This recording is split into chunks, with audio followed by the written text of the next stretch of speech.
Hi everyone, welcome to the Ask Dr. Lin show where I answer questions that hit BAKERpedia.com daily. I am Dr. Lin from BAKERpedia, the world's largest place for technical baking information and the only place you should go first when you need all your technical questions answered on the go. What I usually do on the show is to answer the questions that concerns commercial bakers. Yes, you know when blisters and mottled skin on your bread keeps persisting at 100 cuts a minute? Who has the time to do an hour-long research on the internet? Well, this is what this show is for. Place any comments on the topics that you are researching on BAKERpedia, and I'll do my best to answer them on this show. All right, today's show is brought to you by Diasna. With their wheat plant compact line, you can easily produce flour pre-ferments in one piece of equipment that ferments and cools it in a well-controlled environment. Learn more at diasna.com today. Today's show is on flour pre-ferments.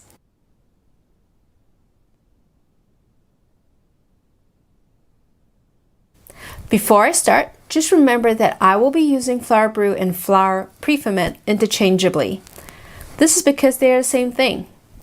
The flour brew uses a small portion of flour in the starter liquid sponge. This method is a compromise between a straight dough and a sponge and dough method, somewhere in between. Also known as a flour brew or liquid sponge, it contains more water than flour to keep the mixture pumpable. In high-speed systems, pumpable flour pre-ferments have higher efficiencies, better accuracy, and has a more consistent quality. In the US, this form of flour pre-ferment is preferred over many other dough systems.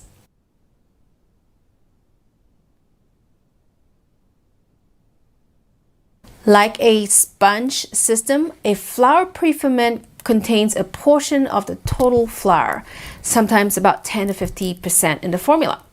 This means that flour is added to the brew during blending and ferments in the tank for 1 to 3 hours. The rest of the ingredients are then added into the dough stage.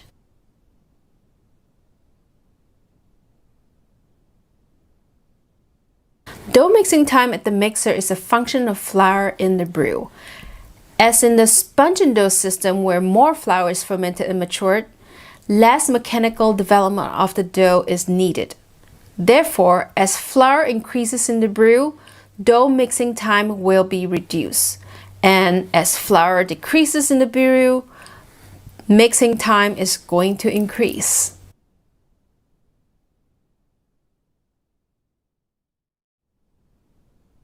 Water, yeast, sugar are first blended, then pumped into a blending tank where the flour is added. When thoroughly mixed, it then gets directed into a fermentation tank. Through a series of fermentation, this is about 1 to 3 tanks, this fermentation process may last up to 3 hours. After that, it then goes into the heat exchanger for cooling, then held in the refrigerated holding tank till it is needed. It is refrigerated at 38 degrees Fahrenheit or 3 degrees Celsius. After the refrigerated holding tank, it gets back to the batch weighing tank. At this point, it dispenses directly into the mixer where the remainder of the flour and dry ingredients are mixed into a fully developed dough.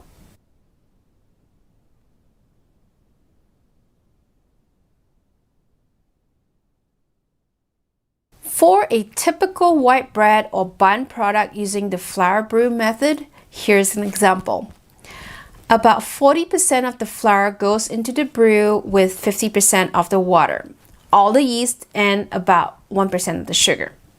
As you can see from this table, other than these 4 essential ingredients, everything else goes into the dough portion, including minor ingredients like fiber, non-grain flours, and salt.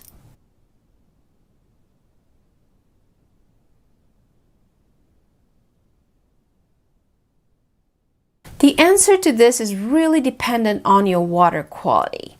How would you know if you have hard or soft water? Check with your annual report from your municipality and determine if you have hard or soft water. Hard water quality usually means that you have enough mineral content in there to help the yeast. Though this may not be good for your broiler or other equipment, I really believe that this is where plants go wrong. They soften the water for the broiler and then uses that same water for fermentation. My advice is to bypass the water softening system for any water used for fermentation. Remember, hard water gives a stronger and faster fermentation, and time is money. So work with me here, okay? So when do you add yeast nutrients? Go to our yeast nutrient page to learn more. When you really have soft water or water lacking in calcium and magnesium, which are key cofactors in the metabolism of yeast cells, you need yeast nutrients. Yeast nutrients are also beneficial to the health of your yeast during fermentation, especially if you overstress your yeast using fast fermentation with long holding times. Yeast nutrients with ammonium sulfate, ammonium chloride, or diammonium phosphate supplements the nitrogen and phosphorus that are vital to sustain the yeast. While yeast nutrients like biotin helps the yeast ferment the sugars faster. Thus, faster fermentation, again, remember, time is money.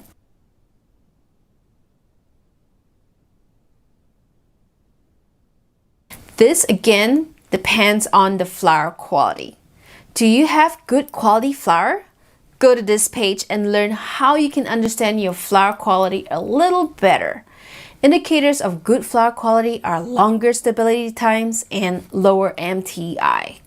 Well, if these are bad, then you have a poor quality flour.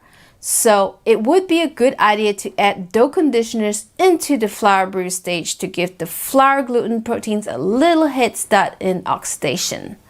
This also strengthens it up before the final mix. Don't forget, green flour or flour straight from the mill has a lower quality than real car flour. In this situation, yes, you should put dough conditioners into the flour brew for the green flour. But no, you do not need to put dough conditioners into the brew for the aged real car flour. Let's take a short break to shout out to our sponsor Diosna and their continuous pre-dough production, which produces consistent pre-ferments up to 2,100 gallons. This system consists of several fermenters for production, maturity, and storage. If you need to go from a 20% to a 40% brew, their continuous pre-dough production has the ability for different pre-ferments to be produced and stored due to variable fermentation times and flexible agitation systems. Go to diosna.com today.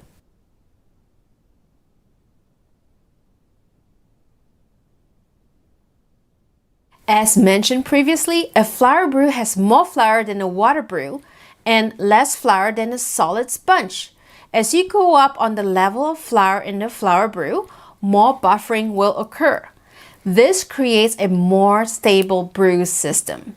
The physiochemical changes that occur in sponge and dough also happens in a similar fashion within the flour brew. At a low 25% flour level, utilization of damaged starch is much less. For this reason, there needs to be additional sugar added together with calcium carbonate for some buffering. At a 40% flour level and above, little or no sugar or calcium carbonate is needed. Less fermentation time is also needed while there is no increase in fermentation temperature. Not only does this provide a better environment for the yeast by buffering the pH, but it also improves the flavor profile of the brew. With extra hydration also comes a reduction in mixing requirements and an improvement in dough processing. This would help reduce the amount of dough conditioners used. Please note that as you go higher with the flour in this system, a reduction in the fermentation temperature and an increase in the fermentation time should occur, sometimes up to 3 hours for 40% flour brews.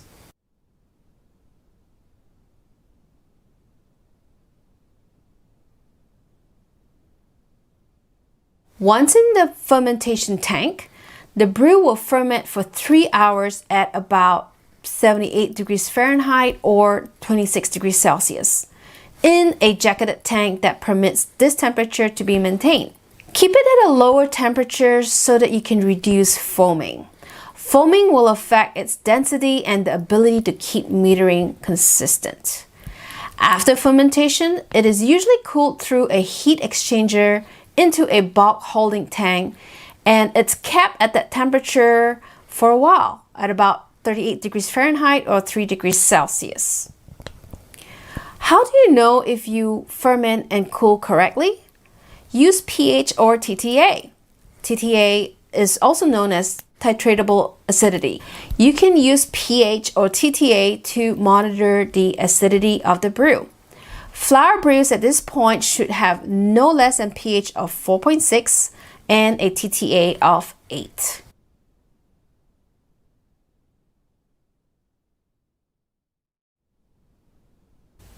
The advantages are that the crumb is more open than a straight dough and more uniform than a sponge dough. There's less capital needed for equipment purchased upfront as compared to a sponge and dough system.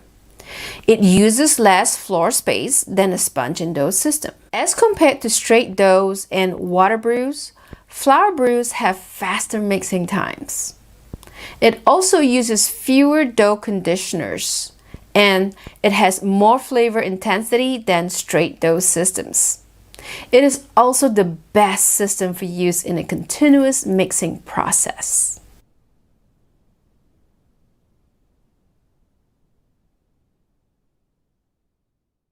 The disadvantages are, as compared to water brew, this is more labor intensive and cleaning or sanitation is more difficult. Most systems need a CIP or clean in place setup. So that requires additional pipes, tanks, chemicals, and water pretreatments. This system also requires more capital investment than water brew, as larger capacity heat exchangers and holding tanks are needed. The higher the flour level, the more investment is needed in the equipment. Unfortunately, it has less flavor intensity than a traditional sponge and dough system. This system is targeted for long runs with little or no changeovers and is thus not versatile with formula changes. All right, need more questions answered on flour brews? Send them to askdrlynn@BAKERpedia.com.